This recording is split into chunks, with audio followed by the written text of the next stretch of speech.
Trade République, la banque pour mieux dépenser, épargner et investir présente Sud Radio, les incontournables de l'argent. Thomas Binet. Bienvenue dans ce nouvel épisode d'Oser investir, les incontournables de l'argent. Je suis accompagné par notre expert Mathias Bassino, directeur des marchés européens de la néobanque Trade République. Bonjour Mathias. Bonjour. Mathias, on va parler des obligations. Alors d'abord, on va commencer par une question simple. C'est quoi une obligation et pourquoi on en parle d'ailleurs dans les investissements ? Voilà, les obligations, ça fait partie vraiment des basiques, c'est-à-dire des choses qu'il faut absolument connaître. Je dirais que vous êtes obligé de vous y intéresser. Donc une obligation, c'est tout simplement une entreprise ou un État qui a besoin d'argent pour financer un projet. Par exemple, pour l'État, un projet d'infrastructure, pour une usine, pour une entreprise, par exemple, construire une usine, et qui, au lieu d'aller demander un prêt à la banque, va émettre une dette. Cette dette, c'est une obligation, c'est comme ça qu'on l'appelle, ouais. Et tout simplement, vous allez pouvoir acheter un petit peu de la dette d'une entreprise ou d'un État. C'est-à-dire concrètement, vous prêtez de l'argent à une entreprise ou à un État. En échange, l'entreprise ou l'État vous verse un loyer, c'est ce qu'on appelle des intérêts. Et évidemment, au bout d'un certain temps, à une date convenue à l'avance, l'État ou l'entreprise vous rembourse. C'est une manière de contribuer au financement de l'économie.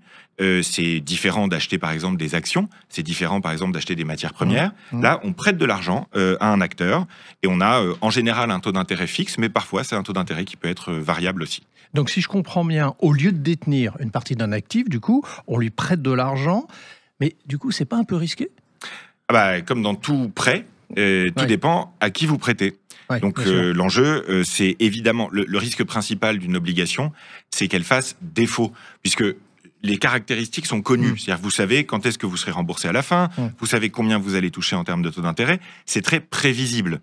C'est pour ça que c'est beaucoup utilisé aussi. En revanche, effectivement, le risque que vous prenez, c'est que à la fin, la personne ou l'entité à qui vous avez prêté ne vous rembourse pas. Pour ça, il existe des repères. Il y a des entreprises qu'on appelle les agences de notation, par exemple Moody's ou Standard & Poor's, qui mettent des notes aux émetteurs d'obligations. L'émetteur, c'est l'État ou l'entreprise. Par exemple, si vous prêtez à la France en ce moment, vous avez 5% par an de rendement jusqu'en 2040. Mais si vous prêtez à la Hongrie, c'est 11% par an. D'accord. Pourquoi ? Parce que si un État ou une entreprise est considéré comme plus risqué, elle vous rapportera davantage d'intérêt. Je prends un exemple différent encore. Si vous prêtez à Air Baltic, qui est une compagnie aérienne, donc on peut considérer comme plus risqué, vous avez plutôt 14-15% en ce moment, ce qui est très risqué, et donc un rendement très élevé. Alors, et ça a échappé à personne, on est dans un contexte économique qui est quand même mouvementé, c'est le moins qu'on puisse dire. Mais du coup, Mathias, pourquoi les obligations redeviennent importantes ? Parce qu'en fait, les taux d'intérêt baissent en ce moment. Ce qui veut dire que le rendement de l'épargne baisse. Et on ne sait pas si dans 6 mois, le livret A, par exemple, ou les comptes à terme ne seront pas beaucoup plus bas.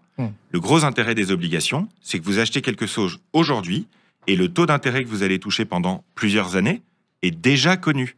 Donc ça permet ce qu'on appelle de verrouiller des taux d'intérêt plus élevés dans la longue durée. C'est ce que font les gestionnaires des fonds en euros, des contrats d'assurance vie. C'est comme ça qu'en période de taux très bas, ils réussissent à servir quand même des intérêts sur vos fonds en euros.